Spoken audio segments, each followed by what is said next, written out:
Well, the fairy tale beginning of the season for the Golden State Warriors crashed hard last night, and I've got Sophia Jones to maybe bring a positive spin. At the bare minimum, we're going to break down what's next because we have a somewhat clearer idea of Stephen Curry's injury, how long that's going to affect him. D'Anthony Melton is also out. I've got questions about Steve Kerr's rotations, huge surprise. And again, Sophia Jones, you're here for the reality check. You're here for the stability of the program because everyone knows I'm all over the place, and that can be a good thing for the most part. It's at least entertaining, right? Anyways, let's get into it. It's the Golden Days. They always find something to nitpick, and that's because there's expectations for us to win. It was a pretty crazy night. Woo! Let's go! In a minute, I'ma need a sentimental man or woman to pump me up. Come on and break me off. 'Cause I get what I want and I like what I see. If you got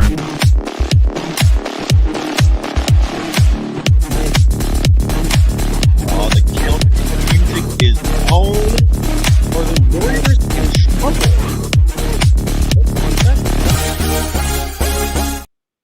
Welcome to the Golden Days. I am one of your two hosts every Monday at 3 p.m. for this week's edition of V For Valkyrie. You can follow Sophia Jones, my co-host, on Mondays on Twitter at Sophia_Jones_2. You can follow me, Cyrus Saatsaz, on Threads and Instagram at DogWild, and over on Twitter at Surf Journalist. The program is on all social media platforms at Golden Days Pod. Before we get into the nitty gritty, let's give some love to our official sponsor, and that is Bet Online. Basketball fans, it's that time of year again. The NBA is back. It's full steam ahead. From opening tip-off to buzzer beaters, Bet Online has you covered with the best odds, biggest promotions, and live in-game betting on all your favorite teams. This season, every game matters, and knows a truer story than last night's game with the Golden State Warriors. Bet Online has every stat, matchup breakdown, and live odds to bet on during the game. And it's not just the NBA. Bet Online has odds on everything from football, Major League playoffs. The World Series has been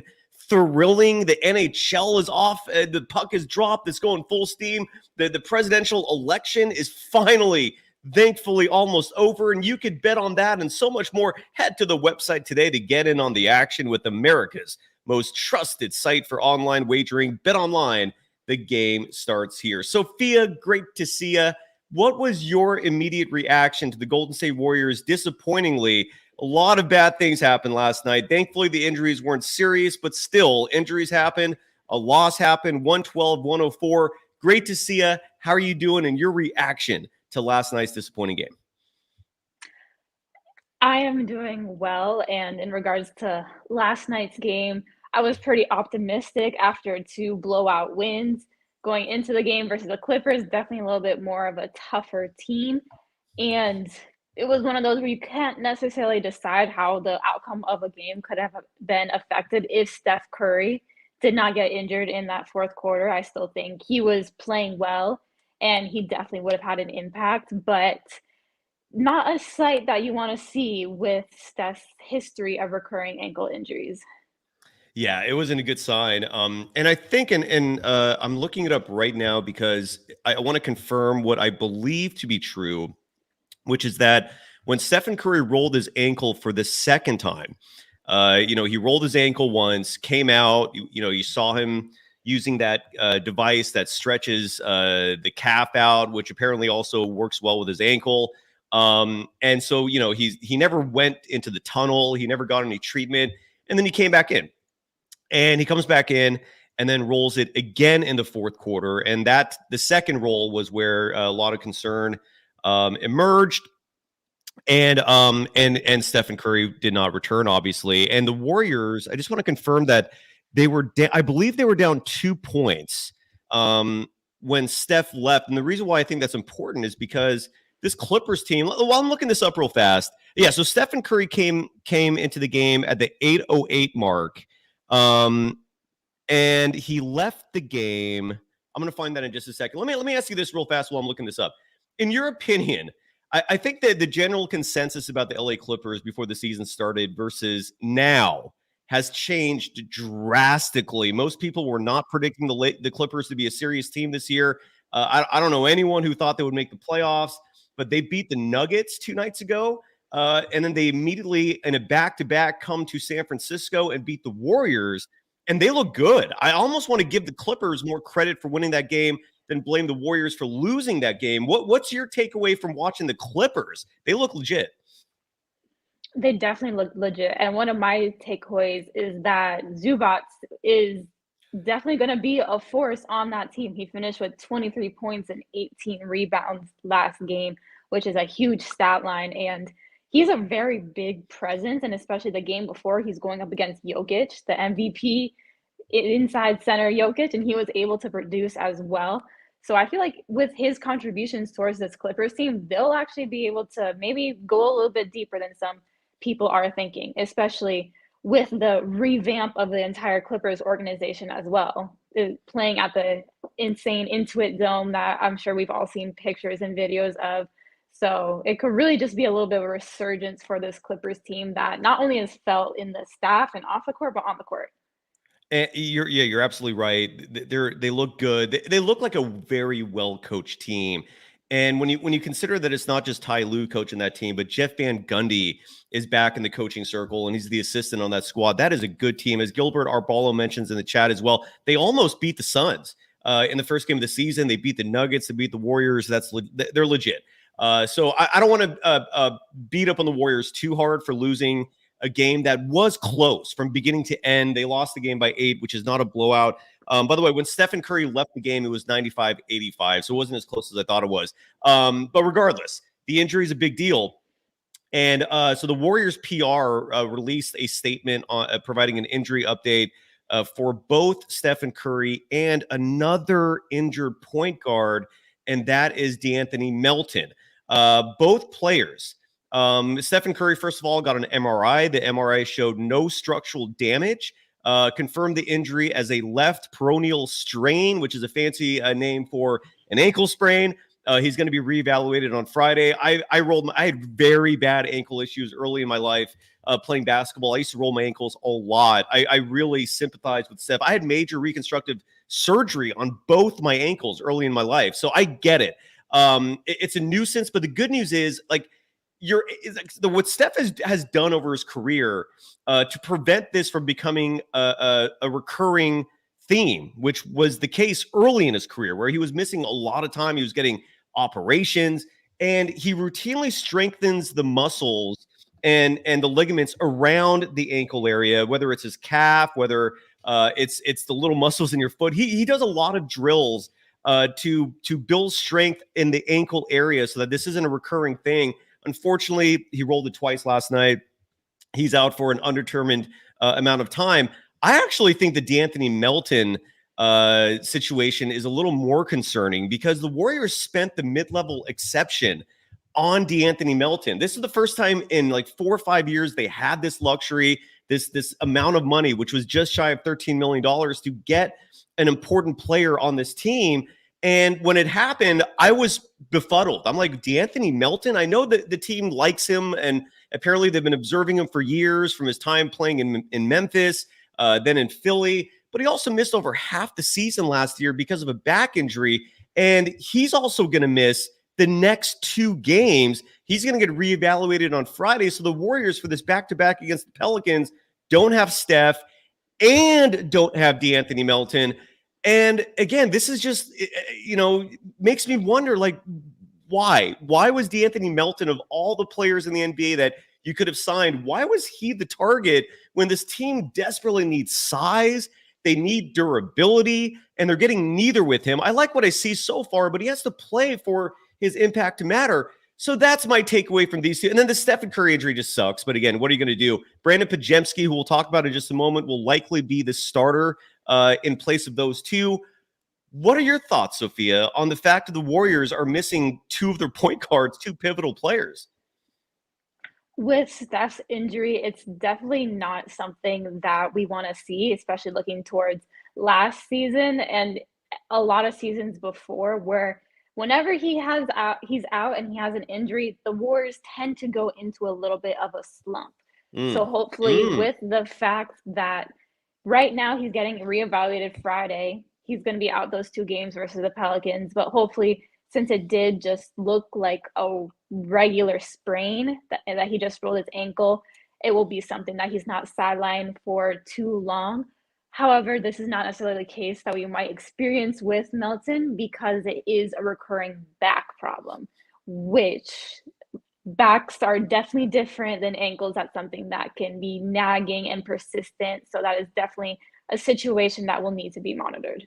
Yeah, big time. And again, it makes me wonder, at least, of all the players you could have spent the money on, why Melton? I mean, this is one thing that stuck out to me last night was the size disparity. The Clippers look like a bigger team because they are. They're a long team. The Warriors were struggling. I mean, the Warriors last night were, I don't know if you say this is conventional or unconventional, but 20, they committed a grand total of 21 turnovers. I think they had 12 in the first half. You're going to have a hard time winning games regardless of who the opponent is if you turn the ball over 21 times, but a lot of those turnovers was because of the Clippers' length. They were causing problems, preventing what we typically see with assists, with ball movement, with a lot of passing. The Clippers were disrupting that because, again, their length was causing a lot of problems. And the Warriors, who normally are thriving in a motion offense where the ball's constantly moving around, we didn't see that as much. The Warriors had only 19 assists total in the game last night. That is a paltry number. And again, so the Warriors have a back-to-back with the Pelicans starting tomorrow, Tuesday and Wednesday. I love that format, by the way, having back-to-backs in the same gym, same teams. It's at least there's a fairness there for both teams, right? Not one team doesn't have an advantage. Like technically the Warriors, on top of the fact that they lost the game, the Clippers were playing the second half of a back-to-back. So the Warriors had an advantage there that they lost. And at least with the Pelicans, it's an even playing field when you have back-to-backs scheduled like that. I personally like it. Let's hear from Steve Kerr. Sophia, anything you want to add? I'm sorry, I don't mean to take up so much time of talking, but anything you want to add on anything I've said so far? No, you're good. Just in terms of talking about size, I know we talk about how that size looks when it's inside the paint and around the rim, which I feel like was evident in how Zubac was able to kind of dominate last game. But it's also very underrated having that perimeter size and length as well to be able to get into some of those passing lanes on defense or see over the defense when you're on offense. So size just 1 through 5 really does make a difference. Oh, big time. And like Norman Powell is not a small player. He was the shooting guard. Terrence Mann, Derrick Jones Jr., they're long players. Kai Jones is long. Amir Coffey is long. Nicholas Batum is like 6'9", and he was playing significant minutes. The Warriors were having issues with all that. So anyways, Steph and DeAnthony Melton are both out with injuries for the foreseeable future. Very unfortunate. Let's hear from Steve Kerr. Brandon Podziemski, and Kevon Looney met with the media today after practice. Here's Steve Kerr on the point guard rotation with Stephen Curry and DeAnthony Melton out. Steve, with Steph out and Melt out, what does your point guard rotation even look like right now? You don't know who you're going to start, but what does it even look like? What are your options there? Yeah, I mean, obviously, BP will handle the ball quite a bit. Kyle Anderson can play point forward. Draymond can play point forward. We have a lot of guys who can handle the ball.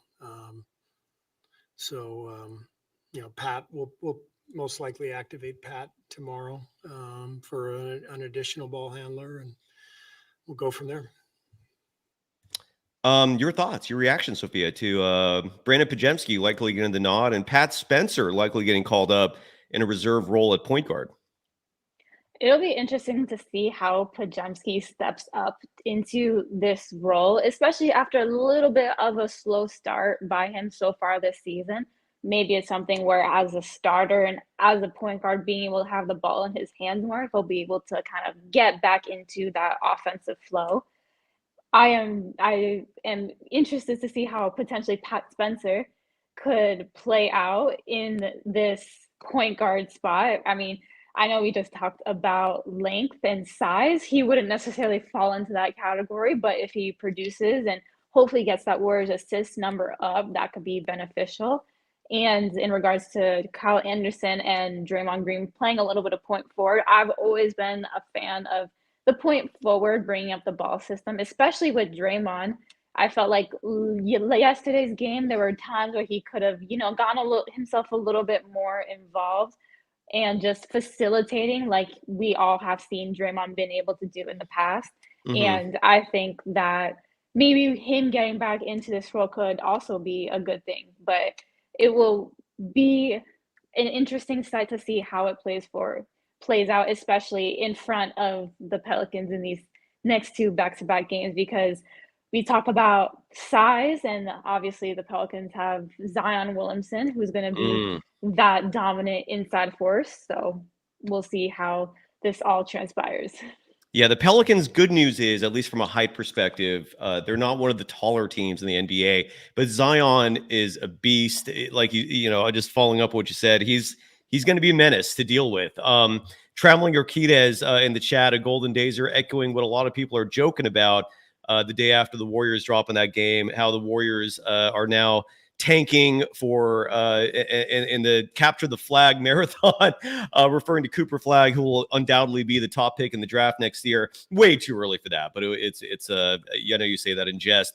You brought up Kyle Anderson, and I talked about this on the show last night. The Warriors, the first two games, had 12-man rotations. Not traditional, but it worked. I mean, the Warriors had the largest margin of victory for the first two games in NBA history in terms of blowouts. What we didn't see last night was Kyle Anderson. He played 3 minutes and change. I don't know what happened there. I don't know why Kyle Anderson was the victim of minutes. I don't know what the reasoning was. I didn't hear anyone ask Steve Kerr about that. It's tempting me to make an appearance at one of those two Pelicans games so I can throw questions in myself to satisfy my own curiosity. But regardless, Sophia, do you have a reaction to Kyle Anderson, who's one of the team's tallest players? I think he's tied for being the tallest at 6'9", not getting a run in last night's game where, like you said, Zubac was eating up the Warriors, 23 points, 18 rebounds, even had 6 assists. The dude was killing the Warriors. Why do you think Kyle Anderson didn't get a run? I could not tell you. I feel like after a certain point in that game, based off of how much Zubac was able to dominate, once you go through Trace Jackson Davis and once you go through Kevon Looney, and neither of them are really able to shut him down or even contain him, I think that's when you have to start looking even further down towards your bench, where a Kyle Anderson could have hopefully helped in that situation. So I would have liked to see him on the floor in that scenario. Same. I was baffled by that. The fourth quarter was baffling for a lot of reasons. And Sophia, I'd love to pick your brain on that, to bring a fresh perspective on the program, because Brandon Podziemski played all 12 minutes of the fourth quarter. And I want to play this soundbite from after practice today, which I thought was very interesting.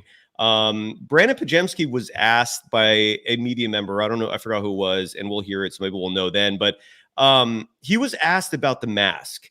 Brandon Podziemski broke his nose in the preseason. He's a physical player, led the NBA in charges last year. These kinds of things might happen sometimes as a result of all the contact and the physicality. So here is Podziemski, though, saying some very interesting things about how the mask is affecting him. I was not expecting to hear this. Here's everyone else hearing it now. This is Brandon Podziemski talking about his mask. Oh, I hate it. As a point guard, as a guy that's not that athletic, you use your eyes and your vision and your smarts to control the game. And sometimes I can't see out of it. Sometimes I can. So I just try to make do with it and make it work. Hopefully just a couple more weeks in it. Like I said, I think I impact the game more than just scoring the ball, fortunately. So I think the other things, especially defensively, have been good for me. When you say you can't see out of it, is it condensation? Is it just sweat? Yeah, so when I put it on like this, over time it starts to go like this. Now my eyes are up here. And so I can still see, but it's fuzzier. So that's just how it is. And peripheral is kind of the same way. Kind of slides up and down your face, but what does that affect most? Is it your shooting or what? Because I'm just kind of curious as to what it affects most. I would say maybe my depth perception. I would say, I don't know if necessarily it's my shooting. Shooting mid-range pretty well. I think maybe just my depth perception and my peripheral. So that impact the three maybe because you're out there? I don't think so. I don't like to give an excuse for why I'm missing or making shots. But you know, you can say it's a mask or it's not. At the end of the day, I got to wear it and I got to fight through it. So we'll figure it out. That's crazy to me. Sophia, you played D1 basketball. You've experienced injuries, sadly, unfortunately. Like the blown ACL, I felt for you when that happened, and I'm glad you're okay. But the point is, I know injuries are part of the game, but that is concerning to me. It's like if the mask is impeding your vision, if the mask is affecting your depth of field. I know he said it's not affecting his shot, but I don't know if I even trust him saying that. If it's affecting him in every other regard, I don't know how it could not affect your shot. Well, I don't understand why the Warriors aren't making alterations to this thing. Like, I don't see how that could be the only option as a mask. I'm blown away hearing that sound clip. What was your reaction to that, Sophia?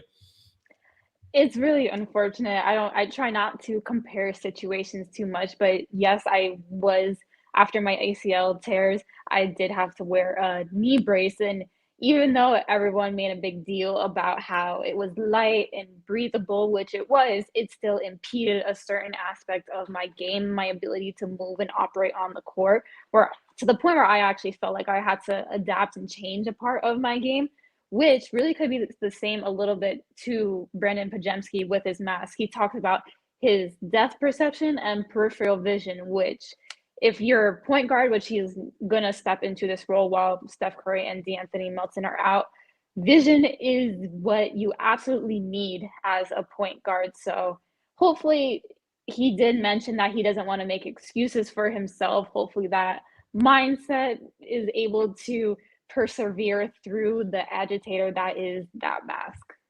Yeah, I really hope they adjust that thing. Or he hopefully can take it off soon. But last night, again, Brandon Podziemski played all 12 minutes in the fourth quarter, a quarter that got away from the Warriors.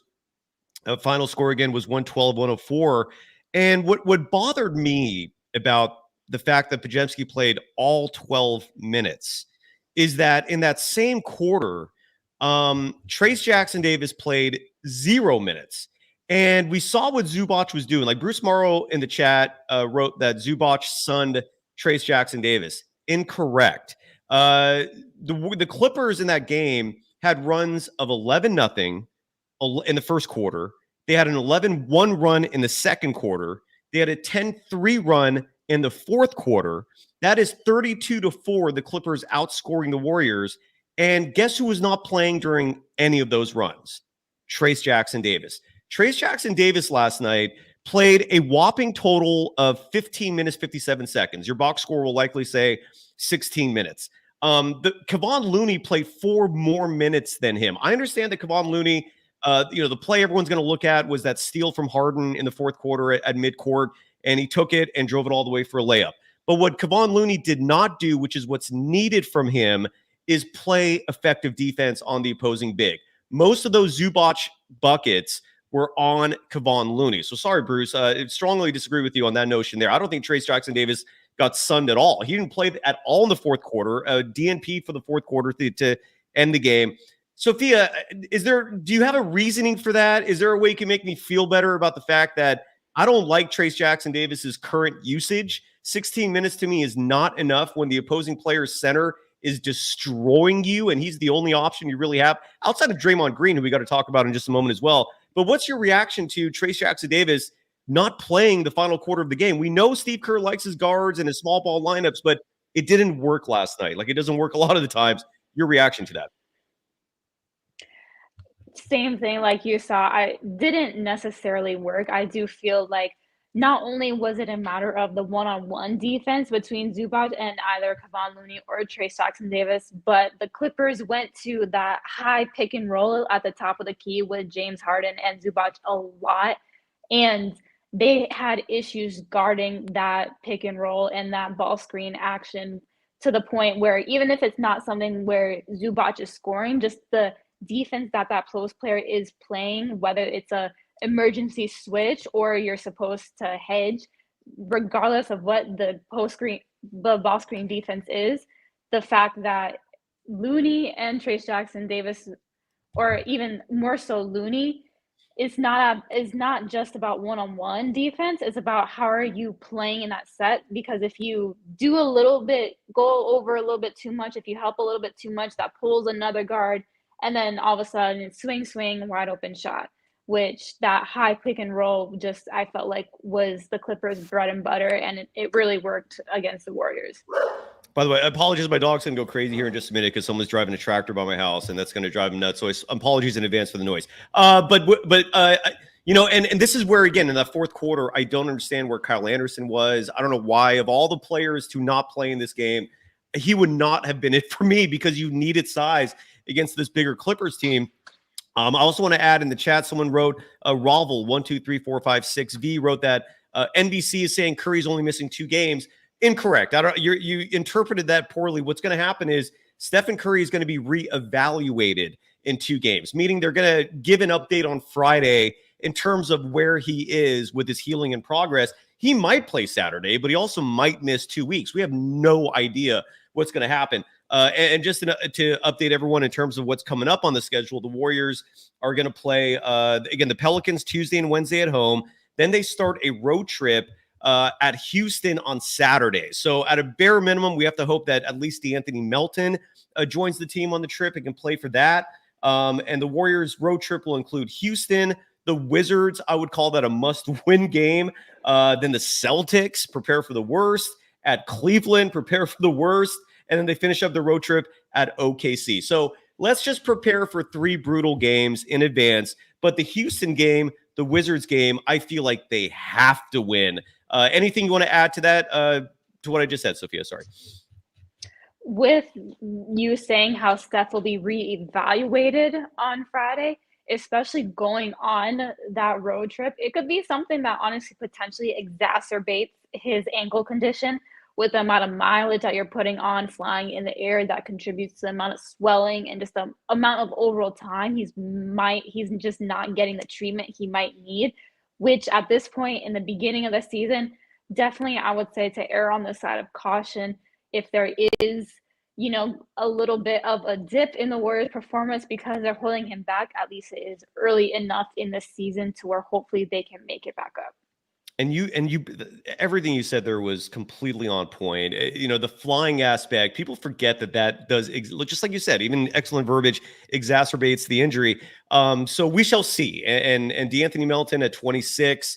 But again, a back injury is also very serious. So who knows what's going to happen with those two. Expect Brandon Podziemski to get heavy minutes at the point. You and I have said repeatedly on this show that we love Draymond Green running the offense.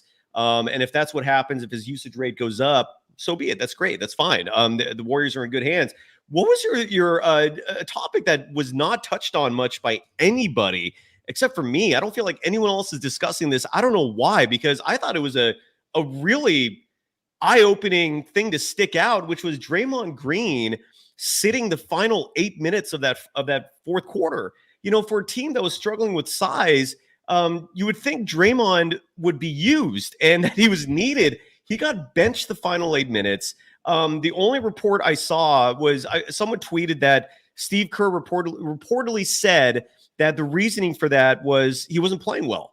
And we saw him get hurt at a certain point in the game, so maybe he had an injury he was dealing with. But the fact that it was so hush-hush is weird. This is not normal. Draymond Green does not get benched for poor performance. That is not a regular thing for the Warriors, and that stuck out to me. Am I thinking this is too big of a deal, Sophia? Like, what's your reaction to Draymond Green being benched the final 8 minutes of a game that they lost? I thought that was wild. What was your reaction to that? While I do agree with the fact that he didn't have the best overall performance last night versus the Clippers, when you are in a situation where you're trying to cut into a lead, you want to go to the people that you have experience with, and especially if other people aren't getting it done, why not go back to Draymond? He's been a part of groups that have done that time and time again. And especially with Steph out in those last 8 minutes, that's a lack of leadership on the floor that was felt. Yeah, and again, he just sat there on the bench. It's just watching. It was just, the whole thing was really bizarre to me. It just made no sense. And adding to the mystery is the fact that no one was asking questions about it. No one's reporting on it. It was really weird to me. But anyways, that's what happened, and we'll see if there's anything new to update on that. I thought one player who played excellent, and of course, naturally, he's listed as questionable in the injury report for tomorrow's game against the Pelicans, is Andrew Wiggins. He thrived. Let me just repeat his stats one more time, just to tell the audience just how much of an impact he had.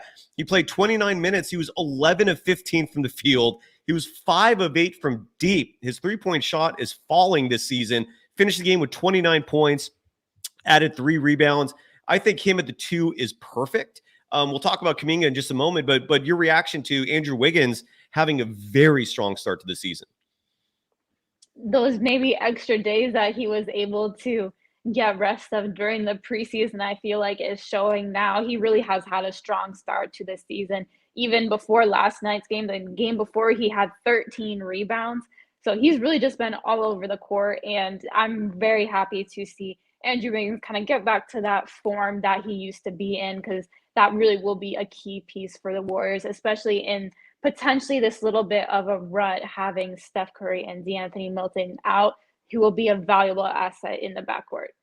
Totally. And Frano Bahamas in the chat saying Green was having his knee iced. He's always having his knee iced. That's nothing new. That's literally when he's perfectly healthy, he's still icing his knees. So maybe that's what happened. But the fact that there was no report on it, he's not listed on the injury report.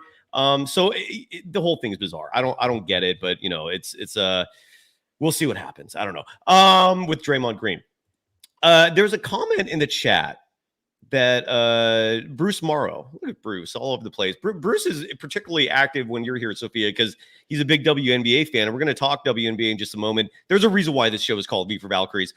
He wrote, Jonathan Kuminga has been too passive and has deferred too much to the start of the season. Wholeheartedly agree. He does not look like the Jonathan Kuminga of a year ago, who was aggressive, who knew that no one could stop him. It's almost like his confidence took a dip. I don't like what I'm seeing from Kuminga so far. 1 for 6 shooting from 3 doesn't help. It's so far not a good start to the season for Kuminga. Your reaction, Sophia? Not a start that we would have liked to see, but again, he's going to need to step up in this time that Steph is out, no matter how long it's going to be. He was one of the people that Steve Kerr was looking to hopefully have some of that scoring help. So he's going to need to make sure he steps up and is assertive with his decision-making and his playmaking for this Warriors team. If he wants to maintain his roster spot, that was another question that was thought of during the beginning of the season, where the Warriors front office was going to monitor his fit on the team and his relationship with Steve Kerr. So hopefully we're not seeing some of the effects of his rookie contract not being extended, but he could, it's again, 3 games into the season, very much time, a lot of time to turn around. That's true. You're absolutely right. We're only 3 games in, and I know the show has sounded like doom and gloom. I apologize. It's just, this is what happens when you follow a loss like this. And there was just and I feel like it was such a drastic loss given how they played the first 2 games. It was just a very rude awakening for people who cover this team and who love this team. It was a lot to take in. But JK again, yeah, it looks like he's thinking too much. I just wish if I had his ear, my advice would be just stop thinking. Pretend like you're playing with your friends on a blacktop and just have fun out there, because it doesn't look like he's having fun.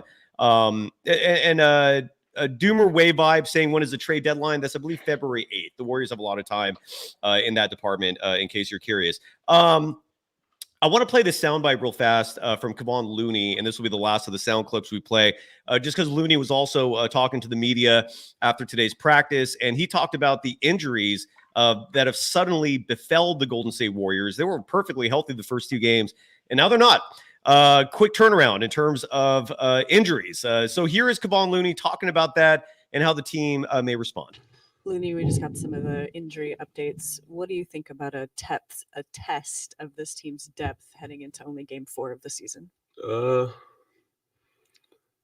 think it should be good for us. We talked about how deep our team is, and we get to see it early.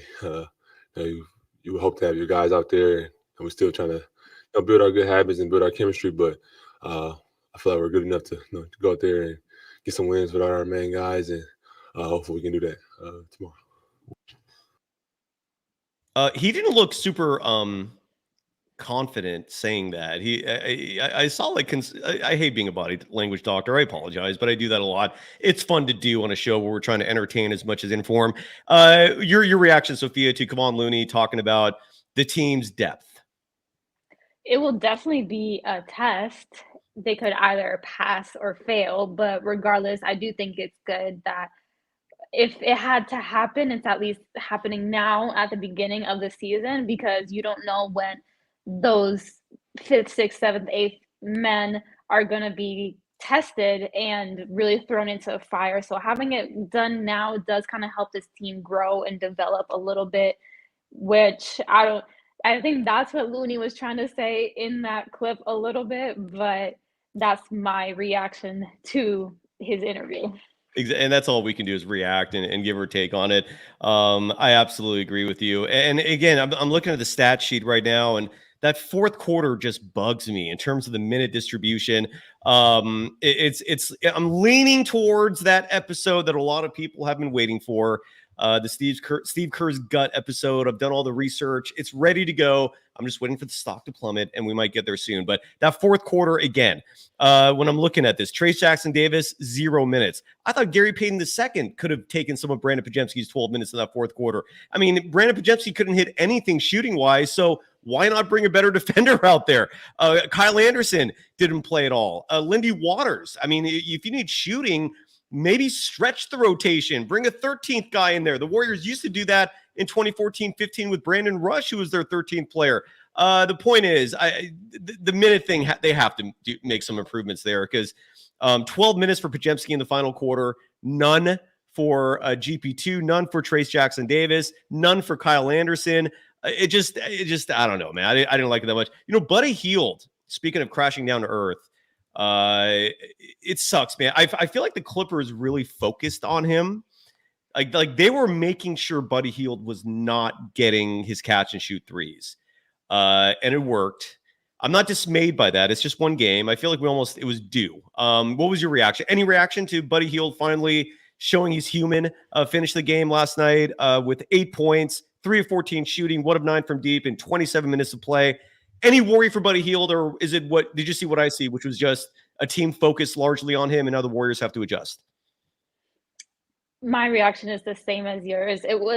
He was shooting out of his mind, and there was going to come a certain point when we weren't going to get that same result. It happened. Now it's just time for the Warriors and Buddy to readjust if they feel like they need to. But when he is hot, when he is shooting well, he has been really, really strong for the Warriors offense.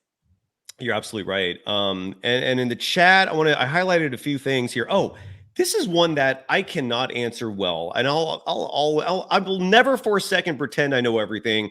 And this is one of the examples. A couple people in the chat, Turek Makto early in the show said, those Under Armour sneakers are trash. He better ditch them if he wants to be competitive for the remainder of his, I'm guessing you were trying to say career, you wrote choir. And then Bruce Morrow writing, those Under Armour sneakers are not solid.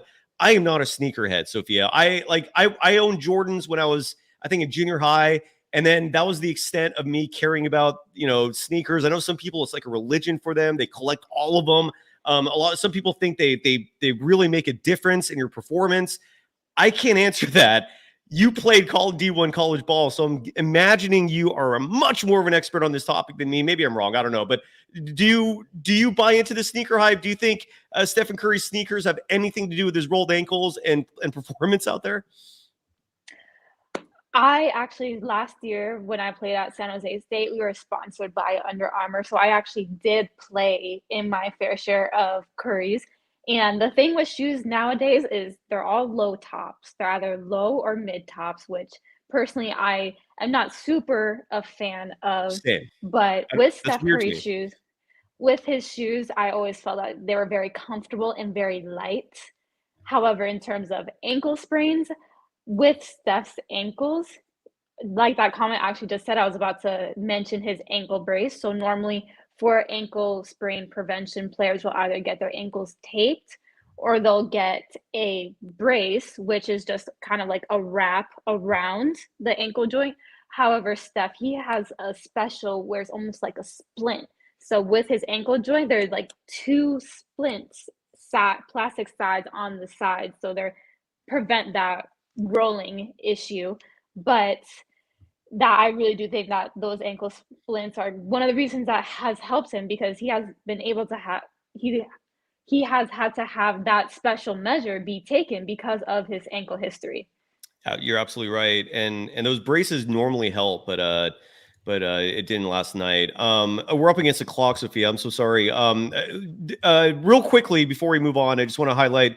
Move on from the Warriors and talk WNBA real fast, because there's a couple of stories that I know we need to touch on that's happened. But real quickly here, I just want to agree with Ravel 1234565V saying that beating the Pelicans means Dre winning the Zion matchup.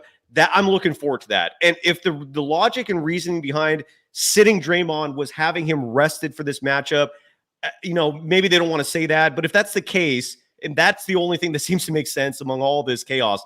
So I'm looking forward to that as well. And Traveling Urquita is asking, what is the new starting lineup with Steph out? I imagine it's just Podziemski coming in for Steph and nothing else changes. Could be wrong, but that's what I would predict. What would you predict, Sophia?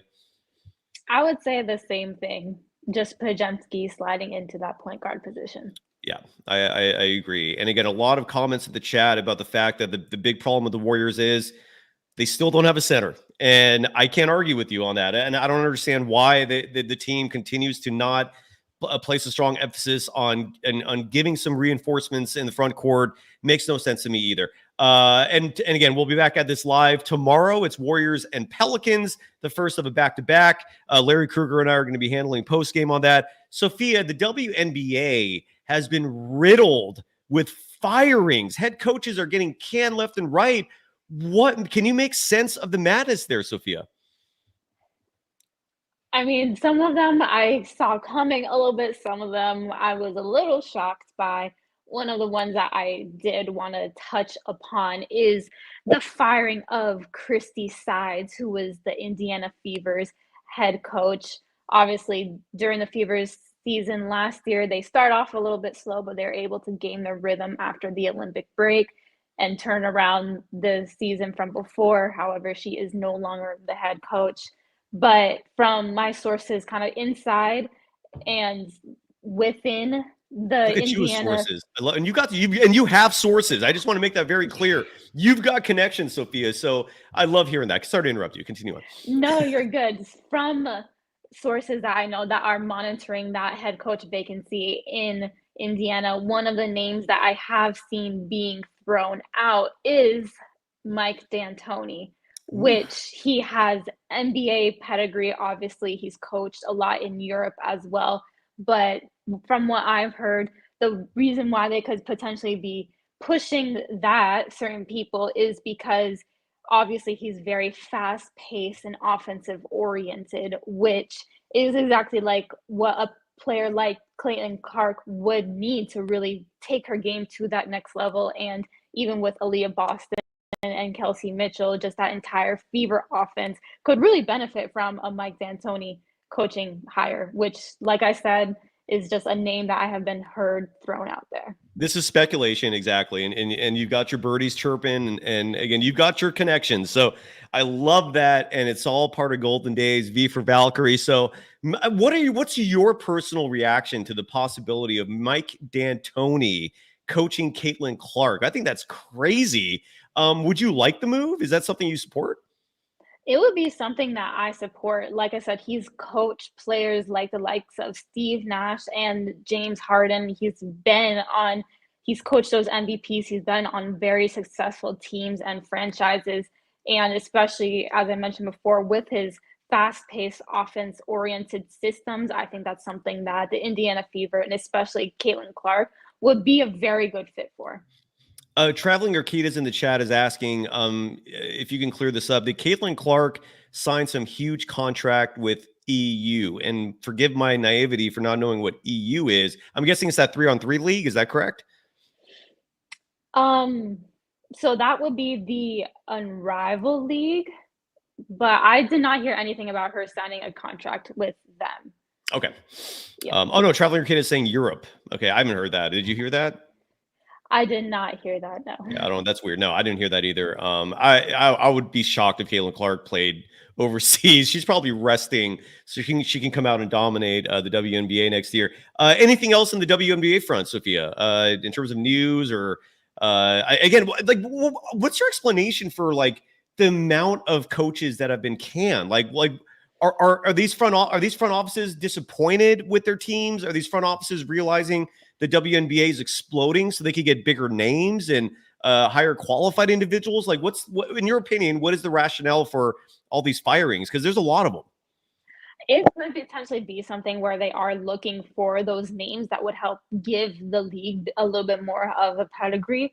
But I also do feel like we see a little bit of it in the NBA as well, where coaches just sometimes getting fired left and right. So I feel like it's just something where in this market nowadays, it is just really tough to be a head coach, especially given you're seeing coaches now with they're only given 1 year. And if you don't make something happen in 1 year, you got to go. And again, like you said, this is how it goes in the NBA.